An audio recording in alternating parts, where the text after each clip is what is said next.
예수님은 단 하루밖에 안 남은 이 날에 성전에 올라가셔서 제자들과 함께 사람들이 헌금 넣는 모습을 보고 있었습니다. 내가 드리는 헌금에 주님은 관심이 많으십니다. 고난주간이라고 했거든요. 요 헌금을, 요 사건은 주님이 죽으시던 수요일 날 이야기입니다. 주님이 언제 돌아가셨죠? 목요일 날 돌아갔어요. 언제 잡혔죠? 수요일 날 저녁에. 그래서 재수요일이라고 하는 걸 그렇게 하는 거예요. 근데 오늘이 수요일 날, 요 말씀은 수요일 날 아침 이야기입니다. 아침 9시 9시 시간에 사람들이 성전에 가서 예배 드리면서 예물 듣는 그 시간에 우리 주님이 제자들 12명을 데리고 성전교회, 그 헌금교회 앞에 주님까지 13명의 남자가 헌금교회 앞에 다 쪼그리고 앉아 있는 거예요. 그리고 이들이 헌금 넣는 것을 유심히 보는 거예요. 부자들이 얼마나 많이 넣는지 쭉 보시는 거예요. 이 성전의 주인이 누구십니까? 예수님이시거든요. 예수님이 언제 돌아가신다고요? 요 헌금교회 돈 넣는 걸 보고 그날 저녁에 돌아가시는 거예요. 여러분은 인생의 마지막 날이라고 할 때 내일 9시는 이미 십자가에서 매달립니다. 24시간 후에는 십자가에 돌아가시는데 오늘 밤이 잡히거든요. 겟세마네 동산에서 피땀 흘리는 기도를 하시고 잡히거든요. 근데 너무 이해가 안 가는 일이 바로 이 사건이에요. 여러분은 그냥은요, 저는요, 왜 이게 이 대목이 와 있냐 이게. 딱 하루밖에 안 남은 삶 속에 우리 주님이 그만큼 헌금이 중요하다는 사실을 누구에게 가르쳐 주려고요? 과부에게? 아니죠. 제자죠, 제자. 과부는 이미 서 있는 사람이고 문제는 제자예요. 왜 제자가 문제냐? 이제 지도자가 떠나거든요. 주님만 따라다니면서 지금까지 밥 먹고 살았거든요. 3년을. 풍족하기는 안 살아도 밥 굶지는 않고 살았거든요. 근데 주님은 이제 떠나면서 뭐라고 말씀합니까? 가서 모든 족속으로 제자를 삼으라. 무엇부터 계산이 됩니까? 돈부터 계산돼야 될 거 아니에요. 당연한 얘기죠. 거기 때 주님은 떠나네도 문제가 뭐예요? 제자들의 불신앙이야. 무슨 불신앙입니까? 돈 걱정이요. 뻔해요. 내가 없는데 이들이 과연 어떻게 자기 삶을 유지할까 하며 세계 복음할 거냐 할 때 우리 주님이 최고의 관심이 어디 있을까요? 여러분 한번 생각해 보세요. 여러분이 오늘 마지막인데 여러분에게 자녀가 있다면 자녀들에게 뭘 생각할까요? 당연히 유산 생각할 거 아니에요. 이놈들은 어떻게 살아야 될 거냐 생각할 거 아니에요. 지금 그 시간입니다. 그래서 한 가난한 과부가 어떻게 헌금을 드리는 것을 봄으로 인하여 이 제자들이 남은 인생에 어떻게 축복을 받고 세계복음화할 수 있는 경제력을 누릴까? 주님은 거기에 관심이 많으신 거예요. 그 해답이 여기에 있는 거예요. 이해하십니까? 중요한 시간이요. 아니 뭐 이렇게 헌금 얘기를 하냐. 여러분 돈 얘기가 얼마나 중요한지 아십니까? 돈 없이 세상을 삽니까? 돈 없이 하루를 삽니까? 못 살죠. 더더구나 세계복음하라고 가라 모든 족속으로 얘기했거든요. 근데 주님은 뭐라고 얘기하시는 거예요? 과부를 얘기하는 거예요. 한 과부가 2렙돈을 드렸는데 2렙돈이 얼마인지는 잘 모르겠어요. 아무리 찾아봐도 내 실력 갖고는 잘 못 찾겠더라고. 2렙돈이 얼마지? 뭐 2000년 전 얘기니까 물론 그때 알았는들 뭐 무슨 소용이 있겠냐면은 확실한 것은 뭐냐? 생활비라는 거예요. 무슨 생활비일까요? 한 달 생활비는 아닐 것이다. 그날의 생활비일 것이다. 그날의 생활비가 과부면 얼마쯤 할까요? 기초생활비 20만 원. 기초생활비 20만 원을 30등분 해보세요. 기준은 거기에요. 왜? 오늘의 삶이니까. 그러면 아마 3720에 한 7천 원. 7천 원을 드린 거예요. 그날의 생활비요. 아무도 돌봄이 없는 이 부인 여자, 나이 좀 늙었겠죠. 근데 이 여인이 자기 생활비 전체를 드린 거예요. 7,000원 헌금했다고 뭐 부자는 엄청나게 드렸겠죠. 수십만 원, 어떤 사람은 수백만 원도 드렸을지도 몰라요. 그런데 우리 주님의 관심은 어디에 있는 거예요? 가난한 과부. 불쌍해서 그럴까요? 아니에요. 지금 어디에 관심이, 과부에 관심이 있는 게 아니에요. 주님은 제자에게 관심이 있는 거예요. 돈 한 푼 안 주면서 주님이 떠나야 되고, 세계복음화의 비전은 주고 사명은 줬거든요. 어떻게 세계복음화 할 거냐 가르쳐 주고 싶은 거예요. 그러면서 그 비밀을 이 늙은 가난한 과부를 통하여 주님이 제자들에게 하시고자 한 메시지가 뭐냐? 염려하지 말라는 거예요. 100% 믿어라. 100% 헌신해라. 그러면 된다. 이해가 안 가는 얘기요. 그러나 이게 비밀이요. 다시 말하면 이 여인은, 가난한 여인은 예수가 그리스도 인생 모든 문제 해결자로 결론 낸 거예요. 결론 낸 거예요. 나는 부족함이 없고 예수는 나의 모든 것이며 나는 우리 한 분으로 만족합니다. 그 결론이 나야 된다는 거예요. 나는 부족해요. 그런 생각을 가지면 세계복음화커녕 자기 삶도 안 돼요. 그게 문제예요. 많이 가지고 많이 드려도 부족하다. 이러면요 비참해져요. 그거 불신앙이고 그 스타일에 마귀같이 막 들어와 버리는 거예요. 돈 문제같이 심각한 문제가 있던가요? 질병 다음으로, 죽는 거 다음, 질병 다음으로 돈 문제가 그렇게 중요해요. 돈만 있어, 돈 많으면요 아파도 웬만큼 괜찮다니까. 돈은요 생명과 맞바꾸는 만큼 그렇게 중요한 거예요. 내일이면 떠나는 주님이 제자들을 염려했던 바로 그거예요. 과연 이들에게 돈 걱정 없이 어떻게 세계복음할 거냐? 마태복음 10장에 뭐라고 했어요? 너희는 두보로또 가져가지 마라. 전대도 가져가지 마라. 다 놓고 가라. 내가 너 먹을 것을 위하여 다 예비하노라. 그게 믿어지냐 이거야. 이 과부는 실제로 그렇게 삶을 살아왔거든요. 그렇기 때문에 자기 생활비 전부를 드릴 수 있는 믿음이 있는 거예요. 너무 고맙고 너무 감사한 거예요. 요즘엔 잘 모르겠는데 몇 년 전에 아이들에게 렘넌트 헌금하라고, RUTC 헌금하라고, 아마 여러분 각자에 다 갔을 거예요. 애들이 어떻게 헌금하는 거냐, 참 놀라는 게 뭐냐면 명절 같은 데 10,000원짜리를 딱 주잖아. 헌금 이렇게 딱 주잖아요. 그래서 요것은 RUTC 헌금하고 뭐 이렇게 하고 그거 나눠 쓰고, 여기는 RUTC 헌금도 있다 이 10,000원 속에. 그러면 애들이 어떻게 할까요? 바꿔서 써요? 바꿔서 내요? 내가 본 애들은요 10,000원짜리 그냥 다 집어넣어 버려요. 내가 지 용돈까지 같이 줬는데 10,000원 속에 이것도 사탕 사 먹고 RUTC 헌금도 해라 했는데 이 아이는 갖다 다 집어넣어 버리는 거예요. 저는 저런 일이 다 벌어지지? 유심히 봤어요. 아마 여러분도 그랬을 거예요. 그럼 그 아이의 그 돌발적인 상황 속의 배경이 뭘까요? 단순해요. 이걸 넣으면 엄마가 기뻐한다. 이걸 넣으면 엄마가 또 줄 것이다. 확 집어넣어버려요. 그게요, 각인된다고 생각해 보시면 이건 무서운 아이들이 되는 거예요. 그게 이 과부의 헌금은 바로 거기에 있는 거예요. 내가 이 헌금을 드리면 하나님이 기뻐하신다는 것과 내가 드리면 하나님이 더 넘치도록 채워준다는 사실을 아는 거예요. 그걸 제자들에게 주님이 가르쳐주고 싶었던, 그 가난한 과부의 삶 속에 어떻게 만족하고 행복하며 넘치는 연보를 드릴 수 있는 그 비결을 제자들에게 가르쳐주고 싶은 거예요. 이해하십니까?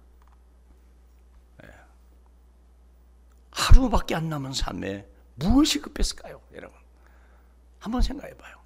얼른 보면요 이해가 안 가요. 저는요 이게 왜 하필 요구가 있지? 뭐 성전 무너진다, 그건 있을 수 있다. 아니 헌금이 그렇게 급했단 말이냐? 가만히 생각하니까 급해요.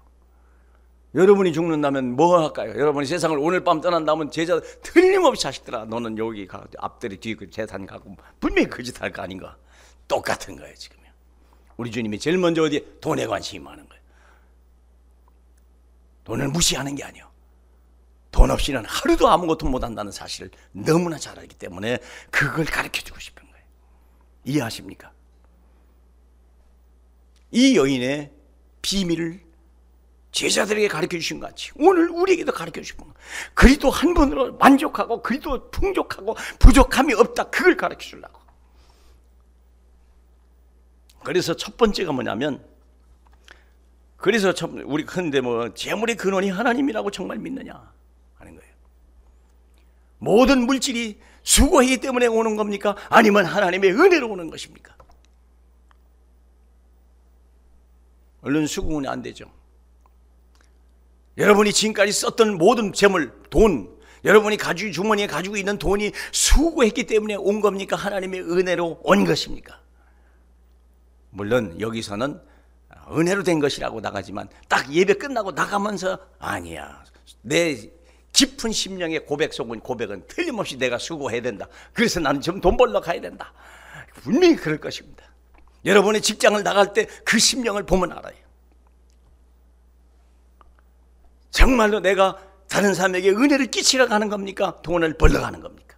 여러분의 직장을 다른 사람을 위해서 갑니까? 세상에 공헌하고 좋은 것을 주기 위해서 갑니까? 아니면 나를 위해서 돈 벌러 갑니까? 중심이 뭡니까? 그게 여러분의 모습이요. 그게 여러분의 모습이라니까. 다시 말하면 은혜를 받은 사람은 은혜를 끼치려고 하는 거예요. 여러분의 직장이 정말 여러분이 필요하기 때문에 보내는 거예요. 그게 하나님의 마음이야. 물론 반대에 급부로 돈이 오는 건 맞아요. 그러나 먼저가 뭐죠? 하나님의 나라요. 먼저 하나님의 나라요.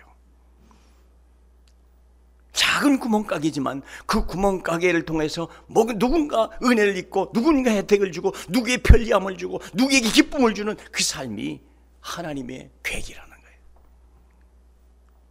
그래서 수고했기 때문에 그래서 나를 위해 수고했구나. 그래서 주는 거예요. 그런데 대부분의 경우는 세상은 뒤집어요. 마귀는 뒤집어버려요. 돈을 벌어라. 그래야 네 자식이 먹고 산다. 모든 사람이 그렇게 생각한다면 어떻게 될까요? 그런데 주님은 그걸 뒤집으라는 거예요. 그걸 뒤집으라는 거예요. 제가 예전에 가나안 농군학교를 갔는데 가나안 농군학교 김용기 장로님이 하던 얘기요. 돌아가시면 자기는 슈퍼마켓을 했는데 너무 잘 됐다는 거예요. 나중에 옆집이 안 돼서 자기가 그만뒀대요. 그럼 자기가 왜 잘 됐냐 그랬더니 항상 옆집은 돈 벌려고 하고 자기는요 이 주민들에게 어떻게 혜택을 줄까? 식품 가게를 하는데 오래된 콩나물은 주질 않고 썩은 것을 절대 주질 않대. 그때 유통기한이 없었어요. 절대. 그리고 또 줄 때는요 이것은 좀 맛이 간 건데 가능하면 드시지 마시고 그러나 이거 그냥 드리겠습니다.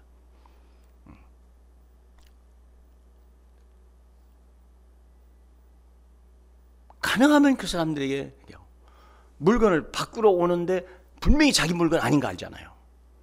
바꿔준답니다. 바꿔준답니다. 이거 제 것은 아니지만 저희 가게에 필요로 해서 오신 거니까 드리겠습니다. 가는 뒷고기다 대고 얘기한다잖아. 그러시냐고 하면서 제 것은 아닙니다만 물건 싸주면서 제 것은 아닙니다만 그래도 필요하신 저희 가게 와주셔서 고맙습니다. 가게가 잘 될까요? 안 될까요? 잘 될 수밖에 없는 거예요. 왜? 누구를 위해서? 사람들을 위해서 슈퍼마켓을 하니까 잘 될 수밖에 없어요. 근데 나중에 보니까 옆 슈퍼마켓가 자기 때문에 피해본다는 사실을 알았어. 내가 다른 사람에게 은혜를 끼쳐야 되는데 저 사람이 나 때문에 선다면 내가 이 장사할 필요 없다. 저 사람이 이사가지 않는 이상은 내가 이사가 접어버렸다잖아요. 왜? 나는 다른 데 가도 얼마든지 살 수 있는 자신이 있으니까. 순서가 뭡니까 여러분? 그럼 왜 그런 마음이 생길까요? 은혜를 받은 사람이기 때문에 그래요. 우리는 어디에 은혜로 사는 법을 가르치는 거예요. 우리가 뭐예요? 은혜로 사는 법이요. 나의 나 된 것은 내가 수고했기 때문이 아니라 나와 함께 하신 하나님의 은혜로 된 것이다. 이 삶이 돼야 돼요. 이 삶이 안 되면 인생이 비참해지는 거예요. 하나님이 나라를 회복한 사람, 그런 삶을 살아가는 거예요. 내가 하나님의 자녀된 사람, 자녀는 은혜로 사는 겁니다. 자녀는 철저하게 은혜로 사는 겁니다. 그래서 신명기 8장 3절에 뭐라고 있어? 사람이 떡으로만 사는 것이 아니라 하나님의 입에서 나오는 말씀을, 은혜를 어떻게 받아요? 말씀으로 받는 거예요. 은혜는 말씀으로. 말씀이 뭔데요? 떡으로만 사는 것이 아니라 하나님의 입에서 나오는 말씀으로 사는 것이다. 말씀이 뭔데? 말씀이 뭔데요? 내 아버지가 살아계시다. 너는 하나님의 자녀야. 너는 수고해서 먹는 게 아니야. 내가 거저주는 거야. 그걸 깨닫는 거예요. 아버지가 없다는, 잊어버린 아버지가 아버지가 살아계시다는 걸 가르쳐 주는 거예요. 아버지가 멀리 있는 것이 아니라 가까이 있다는 걸 가르쳐 주는 거예요. 아버지가 너를 위해서 모든 걸 준비했다는 걸 가르쳐 주는 거예요. 그게 말씀이요. 우리 주 예수가 하나님과 우리 사이에 가려막혀 있던 큰 담을, 북한과 남한이요, 휴전선이 갈렸으니까요, 북한 사람에게 내 부모가 북한에 있어도 갖다 줄 수가 없잖아요. 내 자식이 북한에 있어도 자식이 갖다 줄 수 있는 부모가 남한에 있다니까 지금. 그렇죠? 탈북한 엄마가 자식을 놓고 나와 버렸단 말이에요. 내 자식이 북한에 있는데 갖다 줄 수 없는 게 뭐예요? 휴전선 때문에 그런 거 아니에요. 뭐가 없어지면 될까요? 휴전선이 없어지면 갖다 줄 수 있는 거 아니에요? 그거요. 우리 주 예수의 십자가의 비밀이요. 그걸 없앴다는 거예요. 하늘과 우리 사이에 막혀있는 그 탐을 헐어버린 거예요. 예수 그리스도가 십자가 보혈의 능력으로. 찬송합니다. 찬송합니다. 그 엄마의 한심은 뭘까요? 내 자식이 내가 있는 모든 넘치는 것을 갖다 줄 수 있다는 그 기쁨. 그게 휴전선이 없어. 그리스도의 십자가의 보혈로 내 죄 씻음 받기를 원하네. 찬송합시다. 찬송합시다. 왜 뭘 찬송한다고요? 하나님과 우리 사이에 담이 없어져 버린 거예요. 흑암의 권세가, 공중권세 잡은 자, 하나님과 우리 사이에는 가로막고 있는 흑암의 권세, 공중권세 잡은 자가 머리통이 깨져버려서 땅에 떨어져 버렸단 말이에요. 그게 십자가의 보혈의 능력 아닙니까? 뭘 찬송한단 말입니까? 우리 죄가 있기 때문에 하나님과 우리 사이에 다 막혀있는 것들이 다 사라져 버린 거예요. 믿습니까? 하늘과 땅이 하나님 그리스도 예수 안에서 통일돼 버렸단 말이에요. 에베소 1장 10절 얘기입니다. 그게 그리스도의 보혈의 능력이요. 그래서 은혜의 강물이 막 쏟아져 내려오는 거예요. 우리에게 막. 내 부유, 하나님의 부유함이 자식에게 막 쏟아져 내려가는 거예요. 그게 말씀을 깨닫게 하는 거예요. 말씀으로 이루어지는 거라. 이게. 말씀을 잃어버려서, 복음을 잃어버려서 그러면 인생이 불행해지는 거예요. 그렇게 10년, 20년 복음을 들어도 의식이, 이 말씀이 안 들어가니까 아직도 돈 벌러 간다고 생각하는 거예요. 돈 벌러 가십니까? 많이 벌어오세요. 근데요, 삶 끝은요, 비참하네. 내가 이 짓 하려고, 이 돈 벌려고 내가 이 짓 했냐? 그게 사람이 비참하다는 거예요. 말씀을 회복하는 거예요. 이사야 55장 보겠습니다. 이사야 55장. 뭘 가르치나 거예요? 이사야 55장 보십시다. 이사야 55장 1절로 봅시다. 이사야 55장 다 같이요. 오라 너희 모든 목마른 자들아 물러나오라. 돈 없는 자도 오라. 너희는 와서 사 먹되 돈 없이 값 없이 와서 포도주와 젖을 사라. 이 말이 뭐예요? 공짜는 아니다. 누가 지불한 거예요? 아버지가 예수 그리스도를 통하여 다 지불한 거예요. 너희가 어찌하여 양식이 아닌 것을 위하여 은을 달아주며 배부르게 하지 못할 것을 위하여 수고하느냐? 내게 듣고 들을지어다. 그리하면 너희가 좋은 것을 먹을 것이며 너희 자신들이 기름진 것으로 즐거움을 얻으리라. 이게 뭔 말이요? 하나님의 말씀을 들어라. 그러면 너희가 하나님의 자녀인 걸 알게 되고, 너희 하나님이 얼마나 풍성한 분이며 너희 하나님이 너를 얼마나 사랑하는지 너희가 깨달을 것이다. 그러므로 너희는 기름진 것으로 먹을 것이다.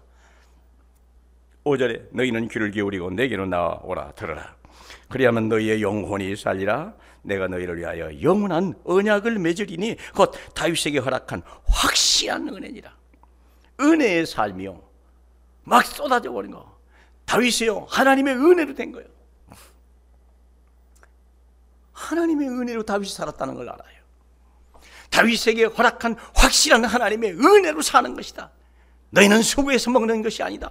너희가 수고했지만 너희가 수고했기 때문이 아니라 너와 함께 하신 하나님의 은혜로 사는 것이다. 너는 하나님의 자녀가 아니냐. 너희는 무엇을 먹을까 마실까 염려하지 마라. 이는 이방인들이 구하는 것이요, 너희 하늘 아버지께서 너희에게 당연히 있어야 할 줄을 아시느니라. 그렇죠? 그거요.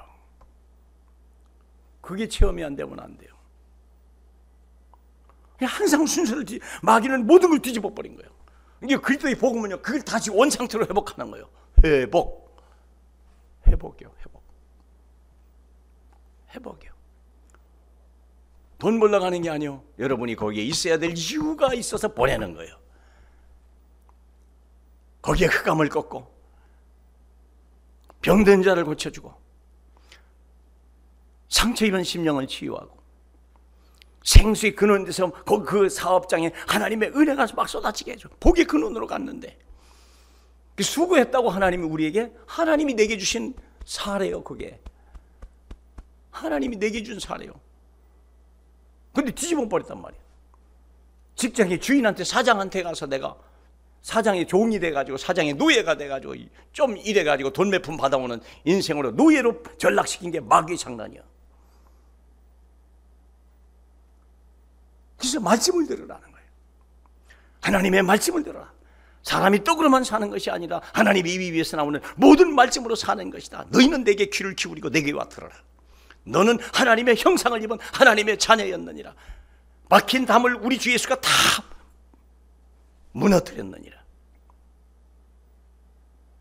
믿으십니까? 순서를 뒤집으라는 거예요.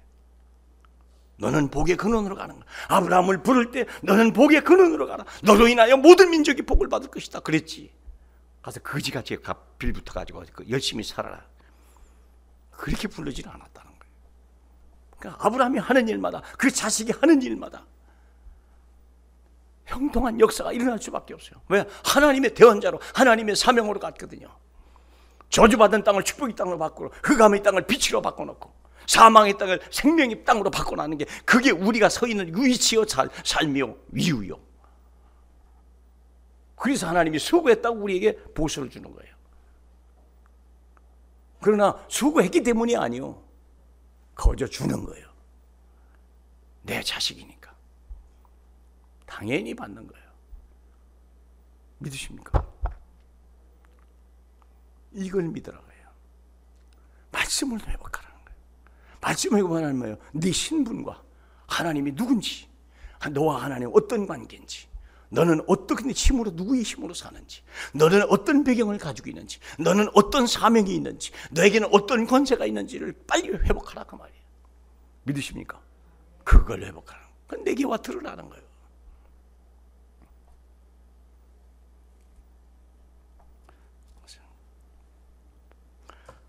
그렇다면 우리가 두 번째는 뭐냐면, 그러면 왜 헌금을 하라냐 이거예요. 은혜를 주셨다면 됐지. 자, 말씀을 회복한 자에게 두 번째 필요한 것은 하나님 앞에 드리는 거예요. 그럼 왜 그럴까요? 아니, 받았으면 됐지. 헌금의 이유는 뭐냐? 헌금의 이유는, 자, 말씀은 은혜의 시작이지만 헌금은 기적의 시작이요. 다시 말하면 100배의 축복의 약속은 마중물이라는 거예요. 세 번째 내지를 얘기하는 겁니다. 왜 헌금을 주님은 요구하시는가? 100배 축복의 약속이 있는 마중물이다. 이 말의 의미는 뭐예요? 너 하나 먹고 사는 데는 문제없다. 내 자식까지는 내가 책임져 주마. 그러나 너로 인하여 천하 만민이 복을 받아야 될 거 아니냐. 그러려면 100배의 축복을 받아라, 그 말이에요. 그게 헌금이요. 하나님이 너에게 영원한 기업이다. 거기에 100배요. 하나님 복음과 하나님의 나라를 위하여 그 아비나 자식이나 형제나 모두나 집이나 전토를 벌인 자는 이 땅에서 100배 100배나 받고 영생을 얻지 못할 자가 아무도 없다 분명히 말씀하셨거든요. 뭐라고요? 100배. 100배를 얻어야 세계를 살리거든요. 이제 쏟아 부어주고 싶은 거예요. 그게 하나님의 은혜요. 그래서 12일조를 드리라는 거예요. 아브라함이 12일조를 그걸 몰랐어요. 창세기 13장, 14장을 보니까 그게 나오잖아요. 13장이군요, 13장이. 14장이네. 전쟁에 이기고 와서 소돔과 고모라와 전쟁을 해서 이기고 와서 오니까 소돔 왕이 뭐라고 말합니까? 재물은 너 갖고 사람은 내게 주라. 아브라함이 뭐라고 그럽니까? 내가 너로 인하여 복을 받았다는 말 듣고 싶지 않다. 나는 이미 멜기세덱의 축복을 받았다는 거예요. 멜기세덱 불가항력적인 나는 축복을 받았기 때문에 거기에 그 비밀이 뭡니까? 12일조 아닙니까? 그게 12일조예요. 불가항력적인 하나님의 은혜가 쏟아보고. 여러분 11조 안 했다고 굶어 죽습니까?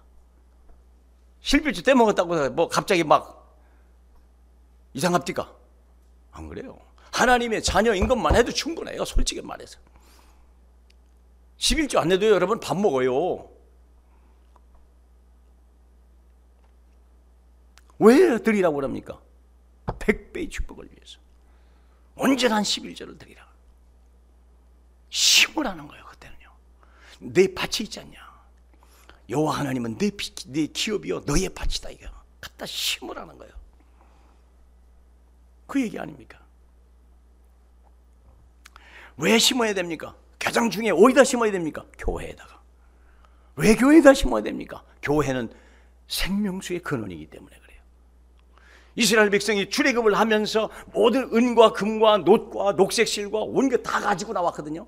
하나님이 은혜를 줘가지고 나올 때 애굽의 사람들의 마음을 감동해가지고 야 너희들 정말 430년 동안 노예 생활하느라고 애썼다.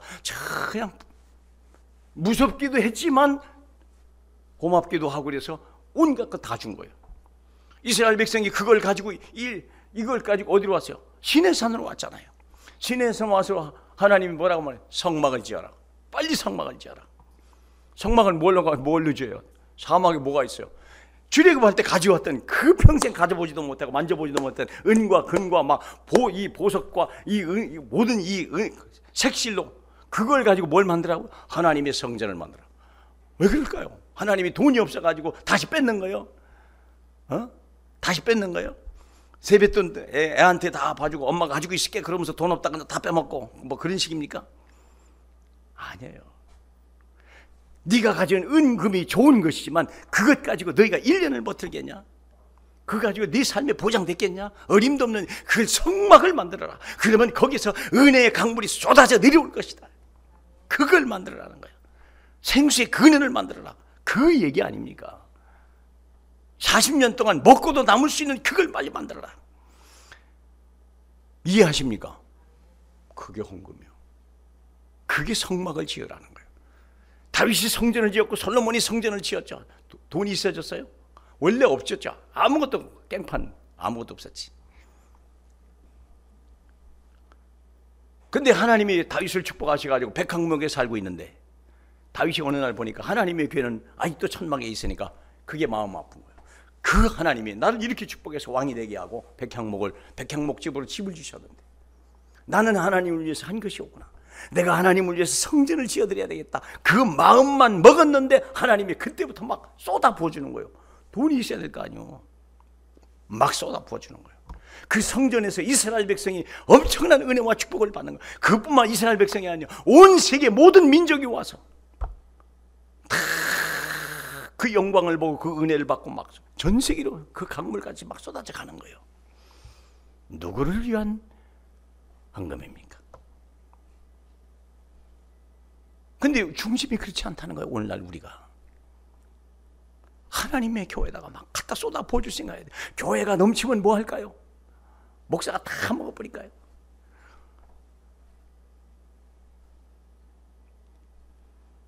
저 배가 그렇게 안 커요.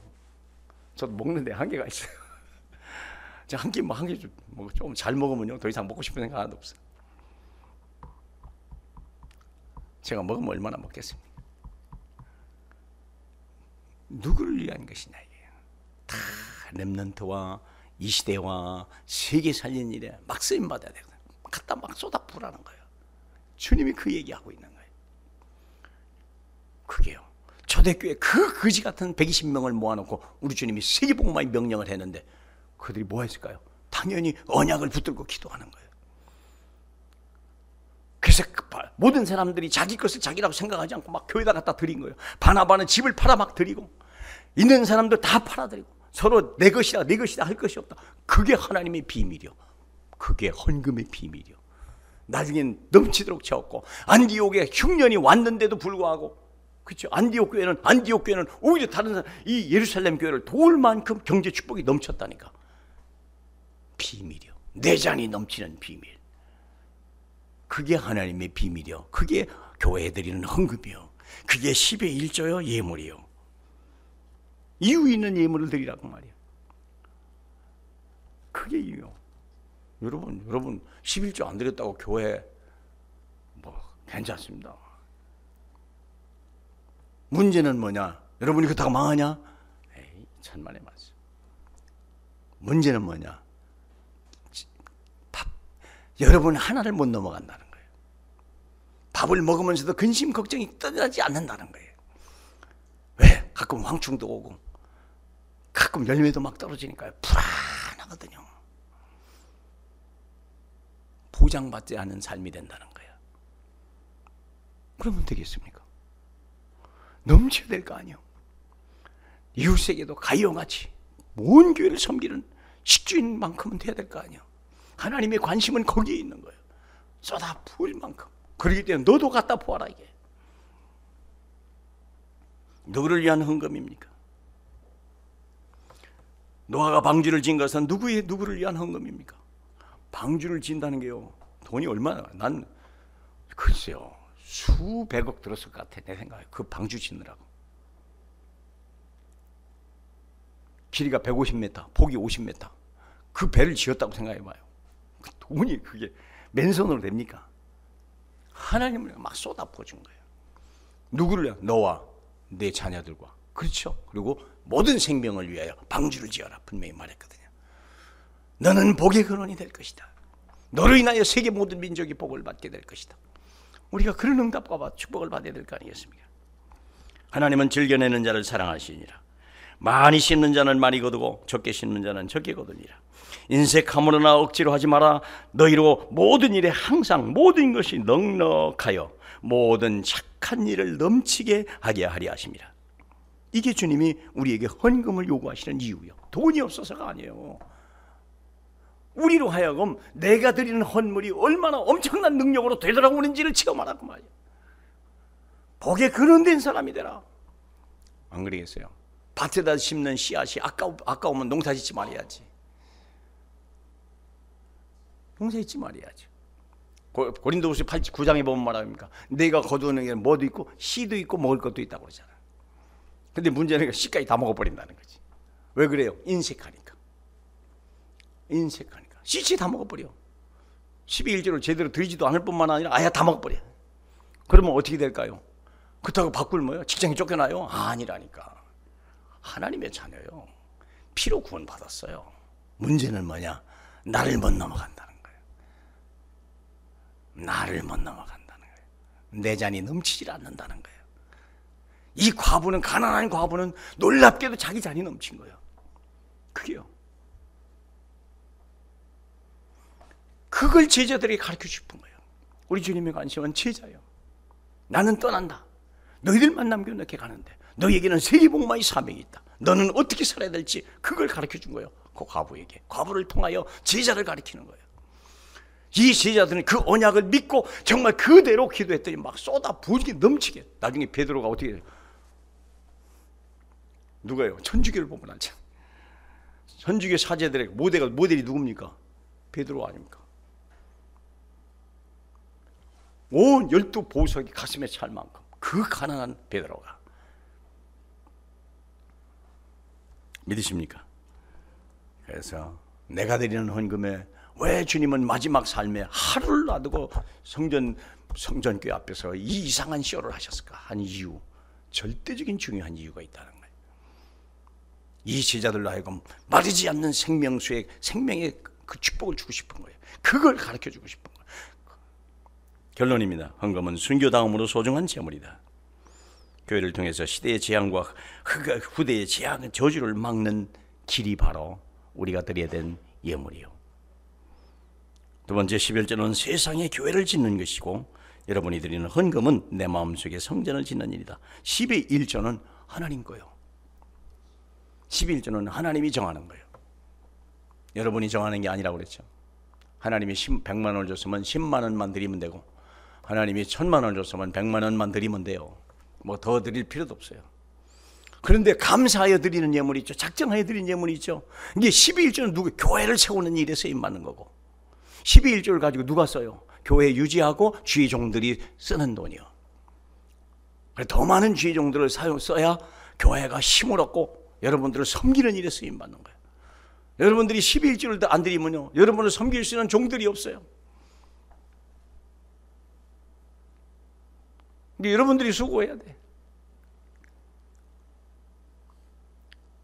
근데 여러분이 드리는 헌물이 있죠. 헌물은 여러분에게 돌아오는 거예요. 그게요. 100배로 막 돌아오는 거예요.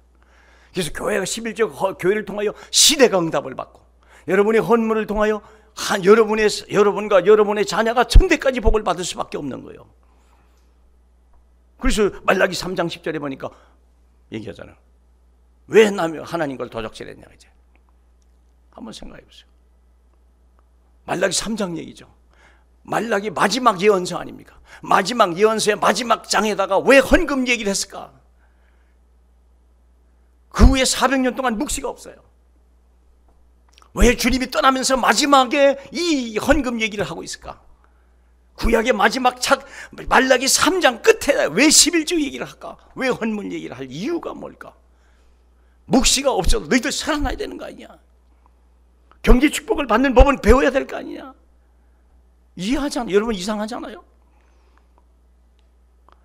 마지막 책인데 1장, 2장, 3장밖에 안 돼. 거기다가 이 헌물 얘기를요 장황하게 써놓은 이유가 뭘까?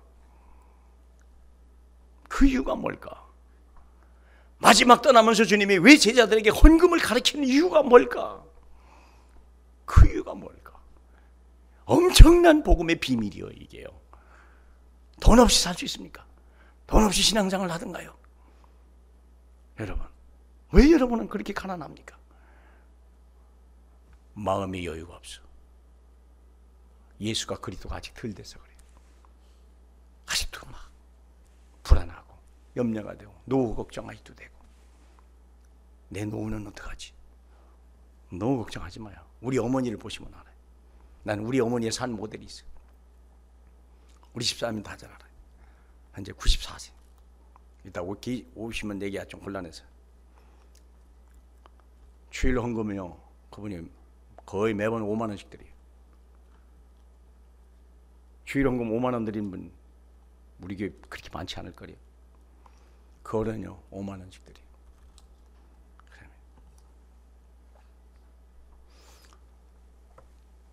몇 달 전인가 내 동생이 딸이 결혼하는데 우리 어머니가 결혼 축의금으로, 우리는 30만 원밖에 안 주는데 우리 어머니는 얼마 준 줄 아세요? 150만 원.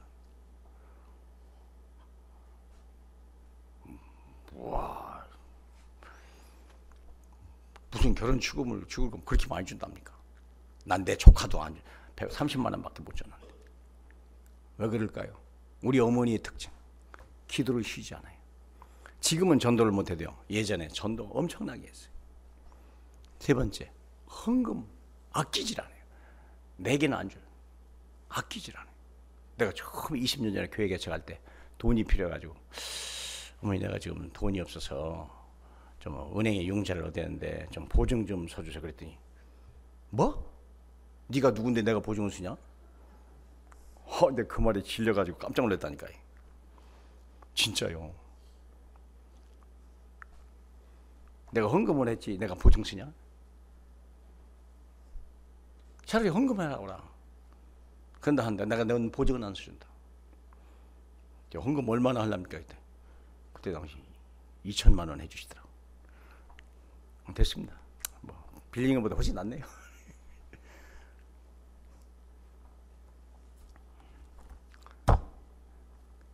여러분의 노년 걱정하십니까?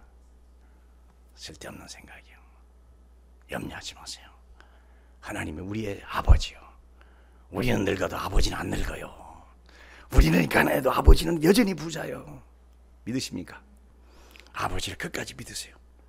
헌금은 향기로운 제물이요 하나님을 기쁘시게 하는 것이라. 나의 하나님이 그리스도 예수 안에서 너희 모든 쓸 것을 풍성히 채우시리라. 냉수 한 그릇도 기억하시겠다고 약속하셨습니다. 여러분의 마음을 담아드리는 귀한 예물이 되길 주님의 이름으로 축복합니다. 하나님 감사합니다. 예수님이 왜 그 시간에 그것을 제자들에게 보여주고 말씀하셨는지, 얼마나 애절하고 절박한 마음으로 하나님 그 헌금 넣는 것을 제자들이 가르쳐 주셨는지, 마지막 세상을 떠나면서 남겨놓은 제자들에게 가장 필요하고 가장 소중한 것을 가르쳤던 우리 주님, 우리도 우리 자녀들에게 이 비밀을 가르칠 수 있도록 정인이 되게 도와주시옵소서. 예수님 이름으로 기도하옵나이다. 아멘.